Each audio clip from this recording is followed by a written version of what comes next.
The 2nd of May 1999. In a small town in Texas, police officers logged one of the worst crime scenes in local memory. A clergyman and his wife had been bludgeoned to death in their bed. The brutality of the crime was something that you only hear about in horror shows. Soon, a man who traveled the railway to find his victims was on the FBI's 10 Most Wanted list. Tensions spread throughout the community as one of America's largest manhunts got underway. I believe everybody was scared, especially if they live next to railroad tracks. It was a killer on the run, thumbing his nose at law enforcement and continuing to kill. Along with police, there are others who chronicle the investigation in great detail, on film, on paper, and on tape. Through their lenses, they capture the story of the Railcar Killer.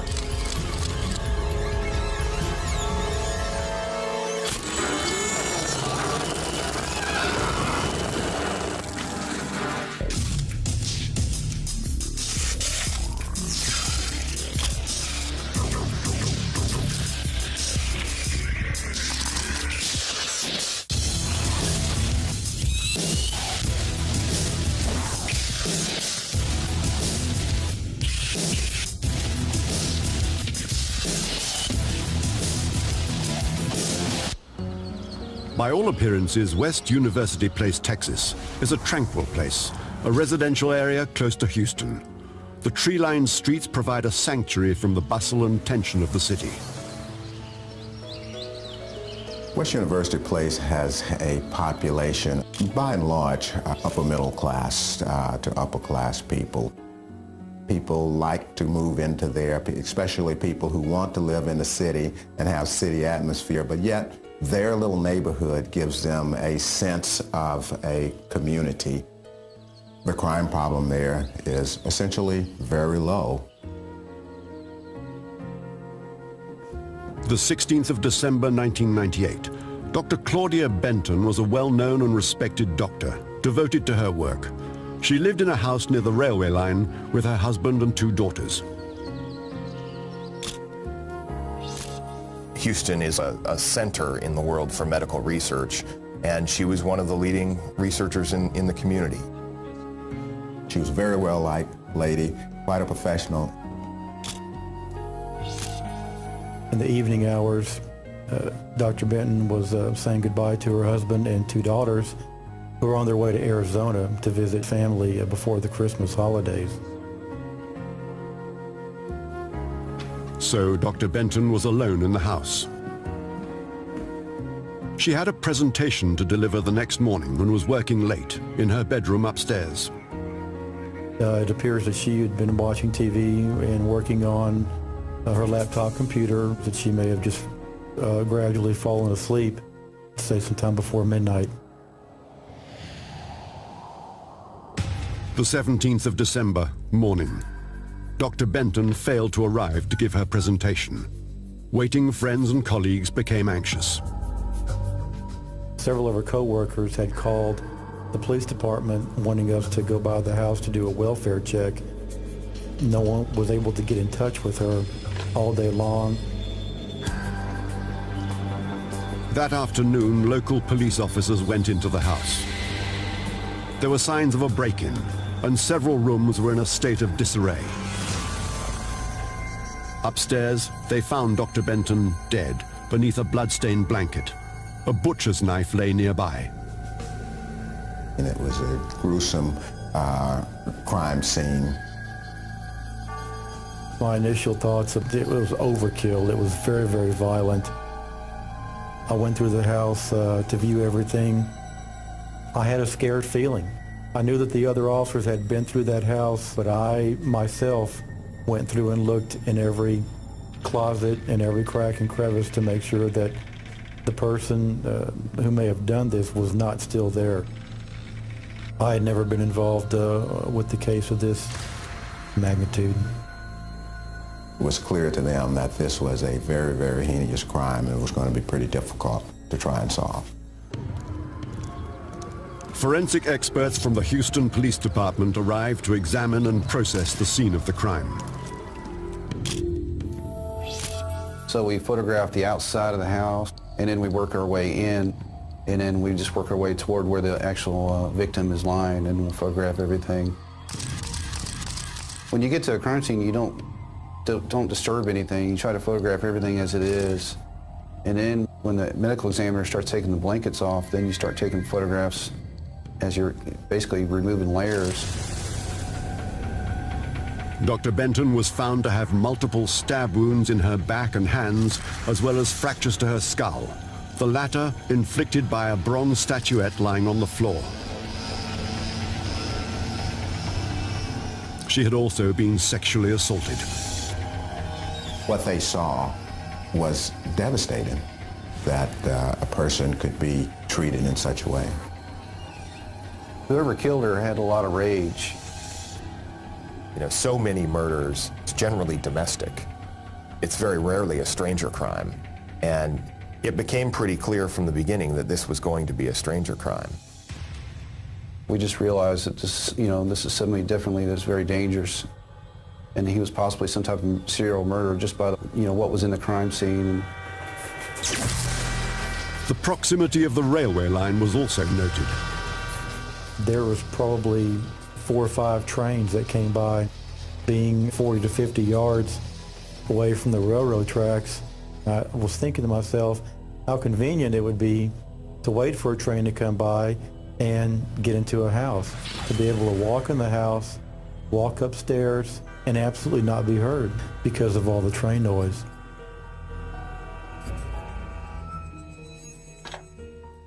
That evening, an officer broke the tragic news to Dr. Benton's husband, who was then in Arizona with their 2 children. Talking to him initially was very difficult. I tried to put myself in his position if I was getting a call about my spouse possibly being brutally murdered.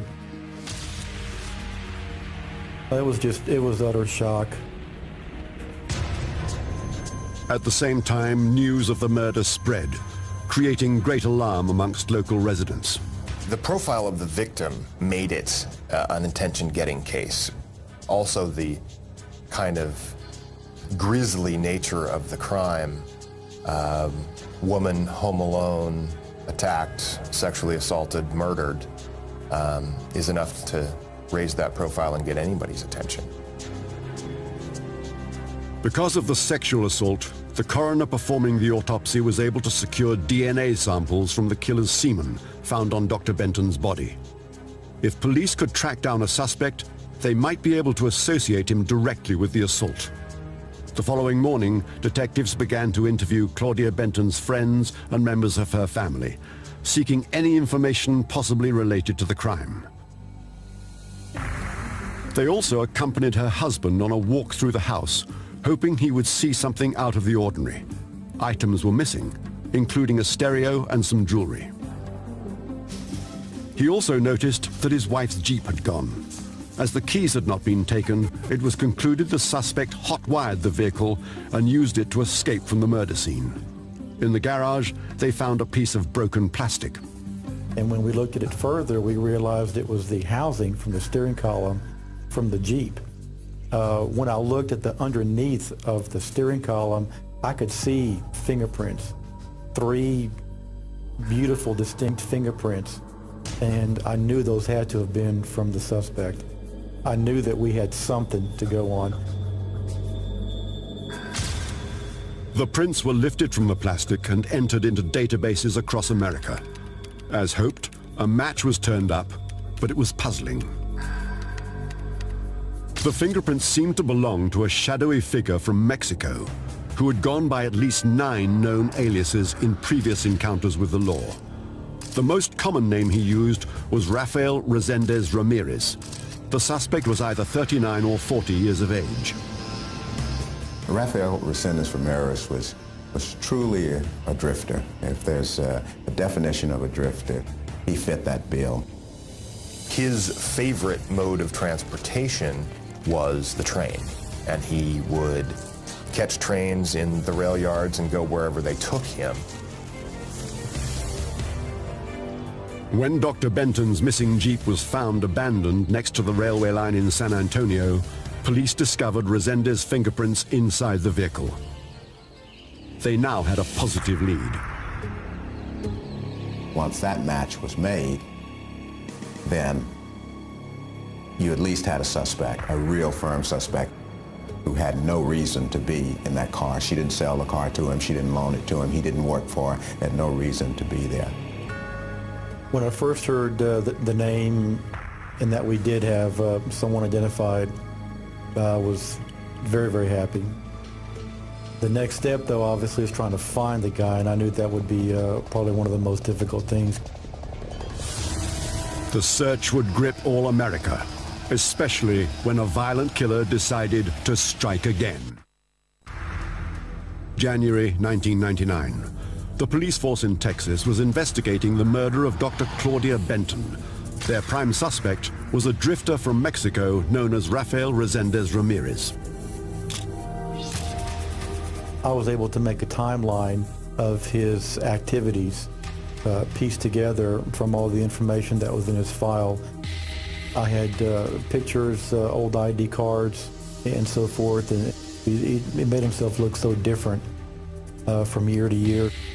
It was quite amazing seeing the transformations. Resendez's criminal record under various names included illegal entry into the United States, as well as assault, burglary, and drugs-related charges. He had a fairly extensive criminal history. He was deported, returned back to the U.S., charged with immigration issues, deported, back and forth and back and forth. Posters were put up throughout Texas showing the suspect's various guises. Immigration officials were instructed to be alert for Resendez's possible appearance at the Mexican border. Some officers felt that if Resendez was indeed their man, he might have slipped back into Mexico. Others feared he was still in Texas and could strike again. May 1999. Weimar, Texas. This little town of 2,000 people is situated on the railway line west of Houston, 90 miles from the scene of the attack on Claudia Benton. Weimar had only a few full-time police officers and no crime scene unit. Weimar is a really neat, small, rural town. Very friendly, very open, very little crime. We have a lot of churches in Weimar. It's a very religious community. We have great people, friendly people, willing to help one another. It's just a nice town to live in. Two highly respected people in the community were 46-year-old Norman Cernick and his wife Karen. Reverend Cernick was the pastor of the United Church of Christ. He and his wife are very, very involved in the church, well-liked, very well-respected. Always had a smile on their face, always greeting other people. The 2nd of May. It was a Sunday morning. Many townsfolk attended their weekly service of worship. At the United Church of Christ, Reverend Cernick was uncharacteristically late. I think the church services started around 9:30. Congregation had gathered there and no preaching. A member of the church decided to walk over to the Cernick's house, which was close by. He saw the door was unlocked. Inside, the minister and his wife lay dead in their bedroom, obviously victims of a savage attack. The murder weapon lay nearby.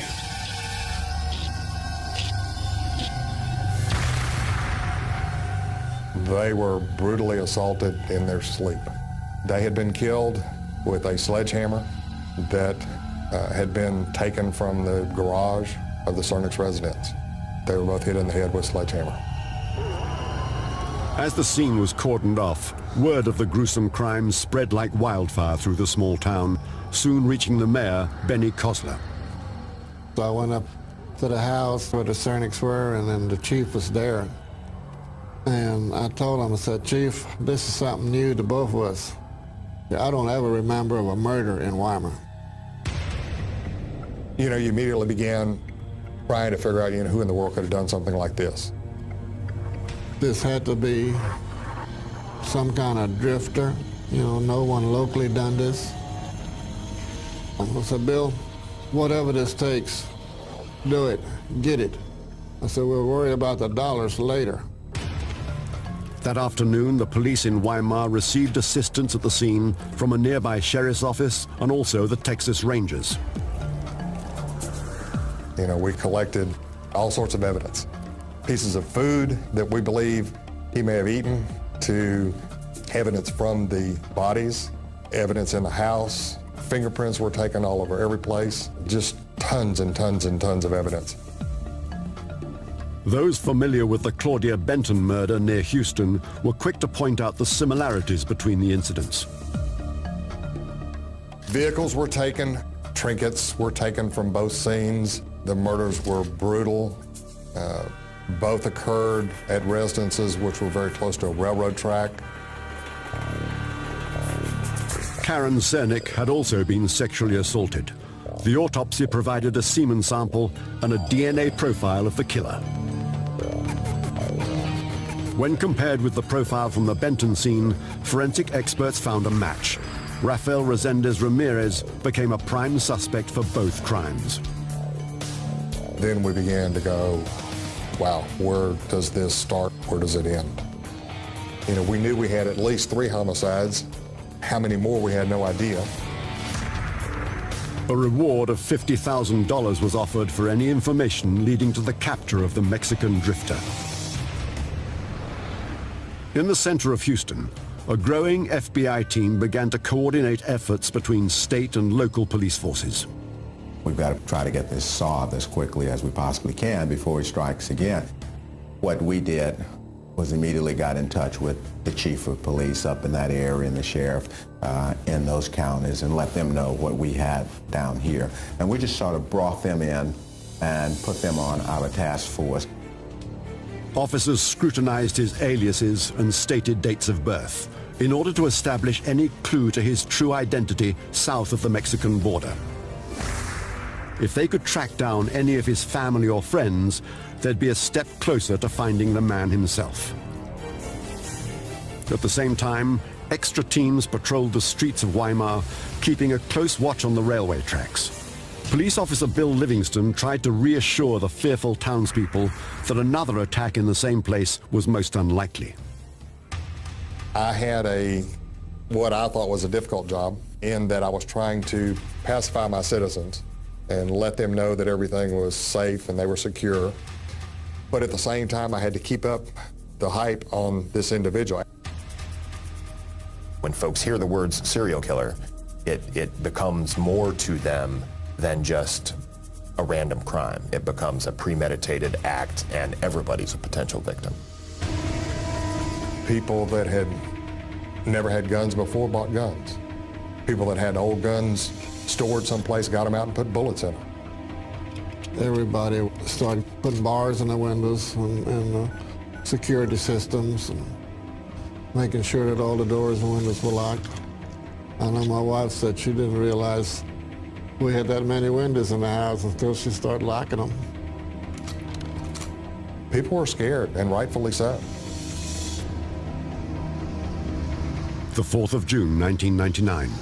3 miles west of Weimar, along the same stretch of railway track, a local woman drove into a farmyard accompanied by her husband. The farm belonged to the woman's mother, Josephine Konvichka. Josephine Konvichka was a 73-year-old widow woman. I'm told she was a lady who liked to make jelly. She had grandchildren. She loved them, and her daughter and her son-in-law had gone to the house to feed the animals, check on her mother. And when she went in the bedroom, she was found dead, bludgeoned in the head. She went screaming out of the house to her husband, who's in the barn, saying, "Mom's been killed." Just a few miles from the Cernick crime, Josephine Konvichka had been bludgeoned to death with a pickaxe. Sheriff Rick Vandal was one of the first officers to arrive at the farm. It was just a cold-blooded murder. The senseless killing. It just tears your guts out. You're just overwhelmed. The daughter was devastated. I know she'll never forget what she saw when she opened that door in that bedroom. It'll be with her the rest of her life. Police sniffer dogs soon tracked the scent of Josephine's killer to the nearby railway tracks, where the trail vanished. They were able to determine that he spent a little time in there. He fixed him some food, ate a couple plums, made him some toast. He had to be sort of an animal to what he done, and then to eat in that same house, you know, it's just unbelievable. They were able to secure a fingerprint off of a deep freeze that was right beside the window where he came in. When the print was examined in Houston, it confirmed everyone's worst suspicions. It was Rafael Resendez-Ramirez, who was terrorizing the small Texan community. That's when everybody, sure enough, went berserk. I felt absolutely awful. I was the one that told the people of Weimar that, you know, people don't come back, a murderer does not come back to the scene of the crime. You know, don't worry, everything's going to be safe. People don't do that. And then he did, almost as to taunt us. The day after Josephine Konvichka's body was discovered, another corpse turned up in similar circumstances, this time east of Houston.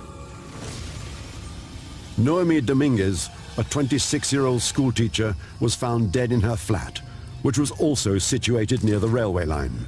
She'd been clubbed to death. The FBI also identified Resendez as the prime suspect in the killing of Christopher Meyer, a university student beaten to death 2 years previously in the state of Kentucky. It just kept mushrooming and mushrooming, and they found where he was a suspect in other crimes in other cities, in other areas. Anxiety increased as media coverage intensified. I don't know who dubbed the name Railcar Killer, but it stuck pretty quickly. It was the Railcar Killer, the Railcar Killer. Even for people who knew this guy's name, we were also, nobody used his name, it was the Railcar Killer. And that was the big headline. The spate of murders apparently gaining pace, Rafael Resendez-Ramirez was about to become the target of one of the most intensive manhunts in American history. June 1999.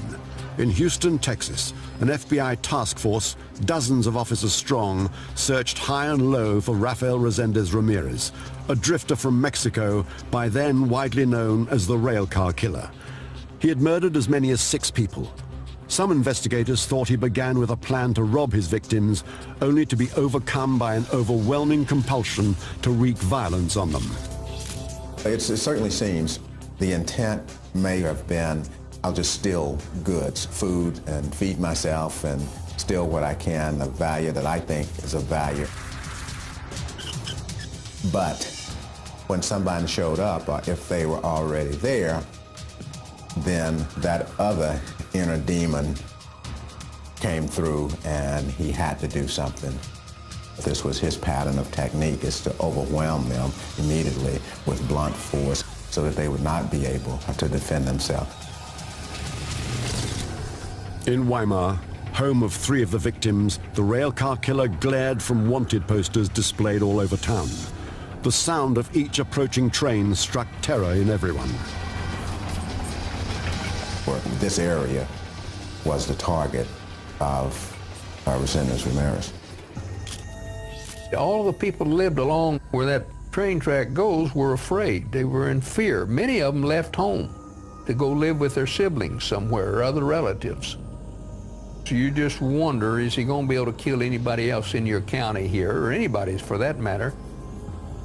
You want to protect them. Believing there was safety in numbers, some families living near the railway tracks began to sleep all in one room. People were on edge. Our call volume increased dramatically. People that heard noises or heard something in their backyard were calling. But we had citizens that were armed all of a sudden. And I was afraid that for my officers' safety, if they're trying to do their job, in somebody else's backyard, and a neighbor may see him and think, my gosh, who is this? It affected me every night. Just never knew when he was going to jump off that train.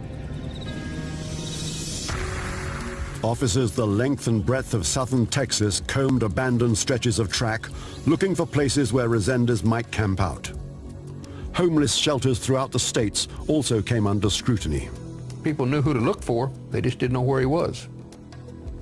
We physically took the leaflets or flyers to the border to pass those out down there so that everybody could have them, so they could help find this guy. At the FBI Command Center, investigators examined the pattern of Resendiz's known movements. They believed he often rode the freight train eastwards along the San Antonio to Houston line, but then drove back west in cars that he stole from his victims. Hoping to catch him in transit, Operation Train Stop was initiated.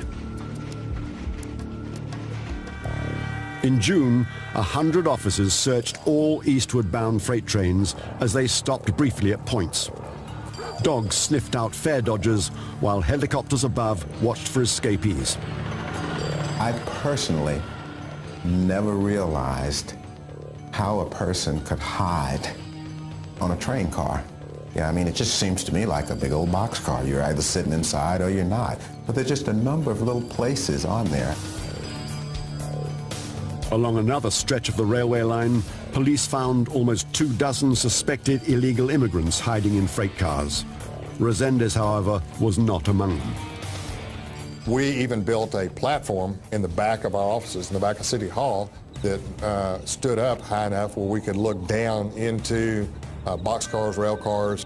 We felt like we had a lot better vantage point from that height. Every time a train came through Weimar, one of the officers was on that platform, day and night, with spotlights or flashlights or whatever we had to have to check every single train. If we found somebody on the train, then we got it stopped and searched the train, got those people off the train. But we questioned those people and asked them, showed them his picture so that we could try to get any other information as to where he might be or what he might be doing. Some officers suspected Reséndiz had moved out of the state or simply gone to another part of Texas. I mean, we're watching one little rail that runs between Houston and San Antonio. You know, there are train tracks all over the United States. He could be anywhere. The 15th of June. In Gorham, Illinois, hundreds of miles to the north of Weimar, an 80-year-old man named George Morber and his daughter Caroline Frederick were found dead in a mobile home near a railway line, shot and beaten to death with a shotgun. This crime scene was exceptionally gruesome. Fingerprints indicated Reséndiz to be the assailant. About the same time came discouraging news for those involved in the manhunt. Agents discovered that 2 weeks earlier, their suspect was briefly in the custody of Border Patrol officers during one of his many illegal crossings between Mexico and the United States. At the time, immigration computers were not linked to the FBI database.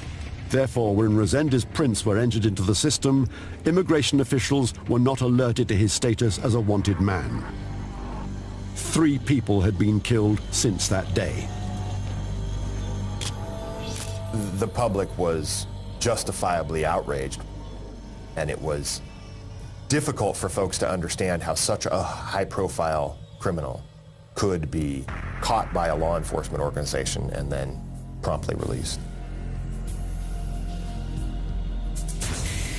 Facing a rising body count and growing public pressure, the man leading the task force, FBI Special Agent Don Clark, asked his Washington bureau for extra resources. Because this was an epidemic that wasn't going to stop, and we needed to get this guy on the top 10 most wanted list, get the media involved, get the nation involved, and then we closed down avenues that this person can go freely.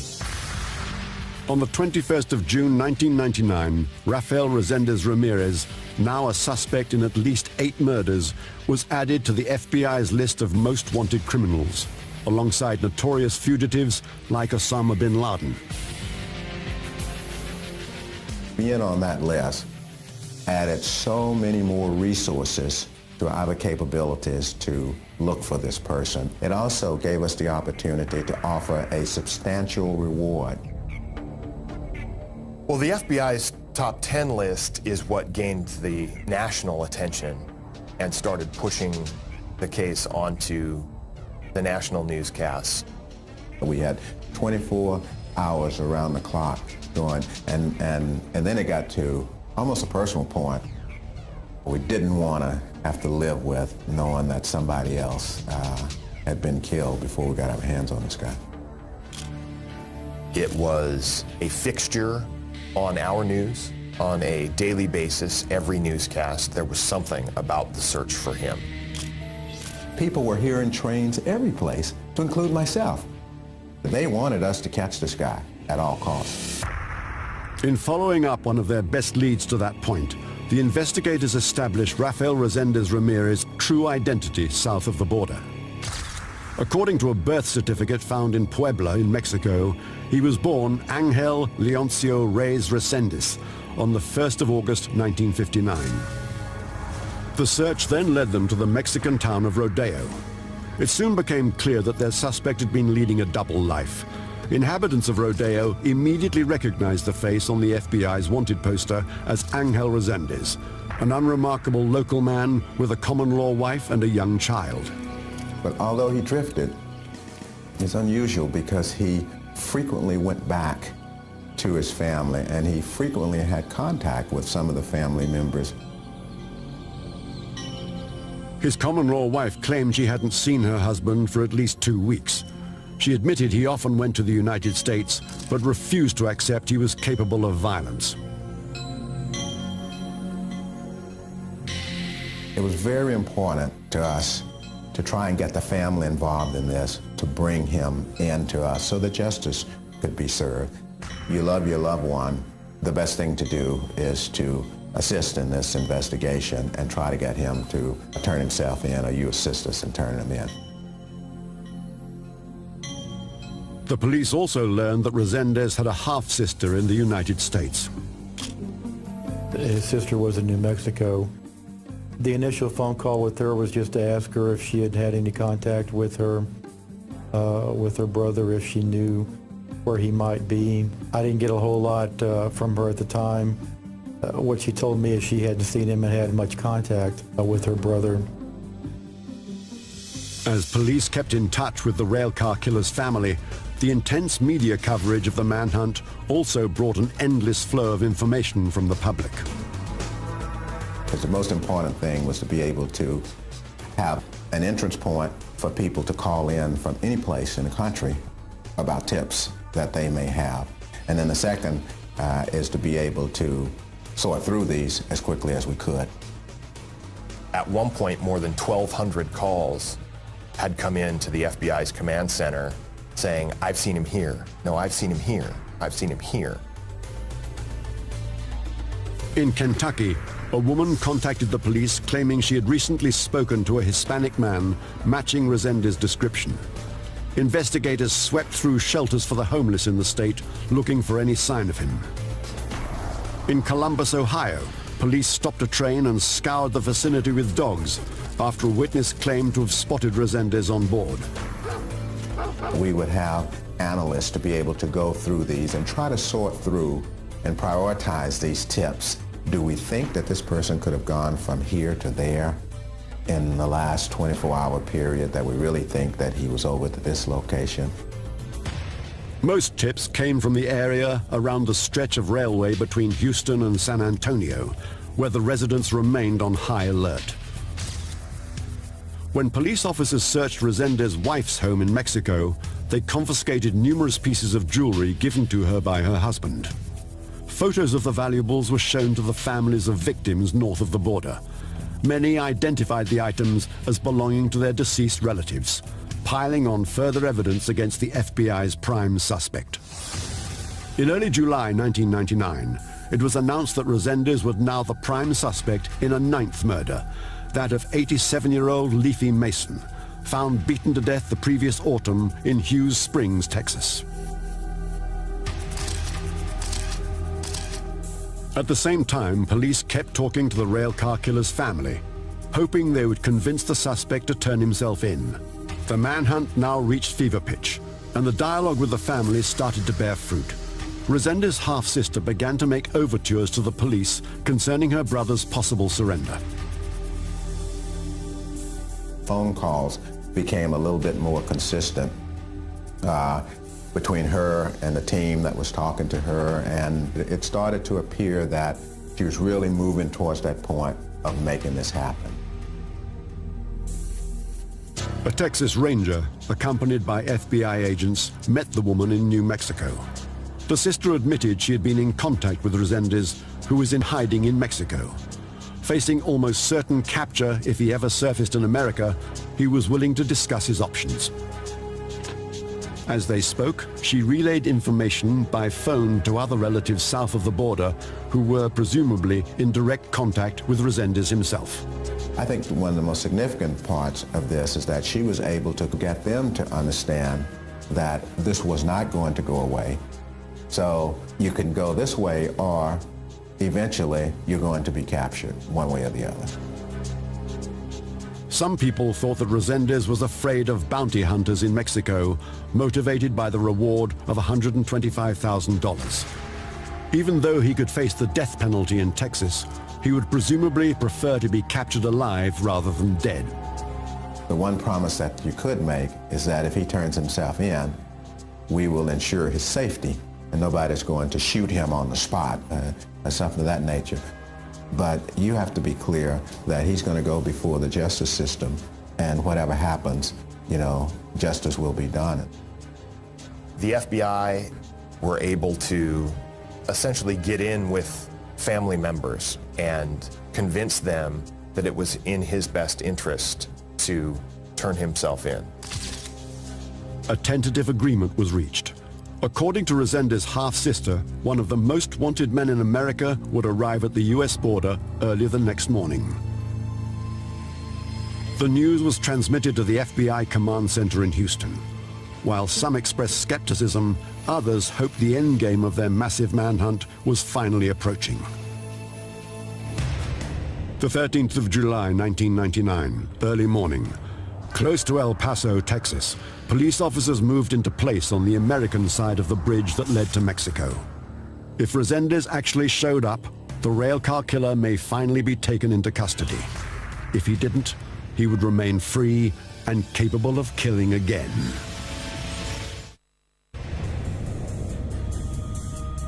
The 13th of July, 1999. Near El Paso, Texas, on the American side of a bridge linking the United States with Mexico, police agencies waited anxiously for the appearance of the serial killer Rafael Resendez-Ramirez. The target of one of the largest manhunts in American history, he had declared his willingness to surrender. 9 a.m. As scheduled, Resendez appeared on the other side. He was accompanied by his brother.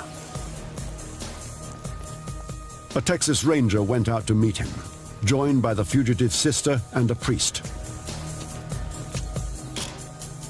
The surrender itself happened right in the middle of the international bridge, and Resendiz walked across the bridge, met Texas Ranger Carter in the middle of the bridge. The killer greeted the Ranger with a handshake. Seconds later, he was in handcuffs and on his way to Houston. We were waiting at the airport when he arrived here. He was taken off the plane in shackles and handcuffs and led across the tarmac.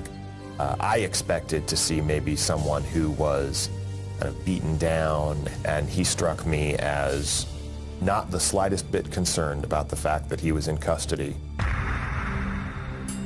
Despite Resendez's confident nonchalance, news of the surrender brought enormous relief to a beleaguered population. We held our press conference in the middle of the afternoon, and everybody was there. And there was just a flurry of questions about, you know, how did you guys do this? It was really a pretty delightful and relieving environment there. It was all about the Railcar Killer being apprehended. So it was a great experience and feeling. Nowhere was that more true than in the vicinity of Weimar, Texas, a town that had been held hostage by trepidation. When I found out he was arrested, I was elated. All of a sudden you can take a breath, you can begin to relax. He hadn't been tried, he hadn't been convicted and all that, but he was in custody and people were happy about it. I remember the day that he was captured. I was sitting in my office and I was so relieved. I broke down, I don't mind telling you, I broke down and cried. I was so relieved. As Texas rejoiced in the good news, investigators interviewed Reséndiz and secured blood, hair, and saliva samples for DNA testing. When I saw him in person, it's like most criminals that I had come in contact with, that no matter how heinous their crimes have been, when you see them sitting behind a table or with handcuffs on or whatever the case may be, you wonder, is that the guy that really did all of this? I mean, could that little guy have done all of this? Although Reséndiz could face as many as 9 murder charges in various places, the authorities proceeded first with the case involving Dr. Claudia Benton near Houston. A conviction for that murder alone could invoke the death penalty, rendering further trials unnecessary. Harris County, Texas is not the place that you want to be tried for capital murder. More people have been put to death by this county than any other county in the country. The 8th of May, 2000. In a packed court, Reséndiz arrived to confront the evidence against him. DNA science now tied him directly to the horrific murder and sexual assault of Dr. Claudia Benton. When I watched him in court, to have people relate the information that they did about how he assaulted others, and for him to sit there and show absolutely no emotion, at least none that I could see, I felt like there had to be ice water running through his veins. Faced with insurmountable proof, the legal team defending Reséndiz admitted that their client committed the crime, as well as the other murders he had been charged with. But they asserted he suffered from paranoid schizophrenia and was not sane at the time of the attacks. It was obvious from the beginning of his incarceration and interaction with attorneys that an insanity plea is what was going to transpire. That is what transpired, and the jury simply didn't buy it. After a short hearing, the jury returned with their verdict. They found Reséndiz guilty of capital murder. He was sentenced to death by lethal injection. I think that the conviction and the sentencing brought a tremendous amount of closure to the families and relatives and friends of all the people that he killed. I also believe that his execution will bring another bit of closure to those same individuals. Although the man known as Rafael Resendez-Ramirez received the ultimate sentence, nothing could erase the pain caused by his wickedness and the widespread reign of terror he exercised. The family of these people, they will live for that forever. That'll stay in their hearts, minds, all their life. And to this very day, you still see people with having a light on in their backyard and what that used to not have.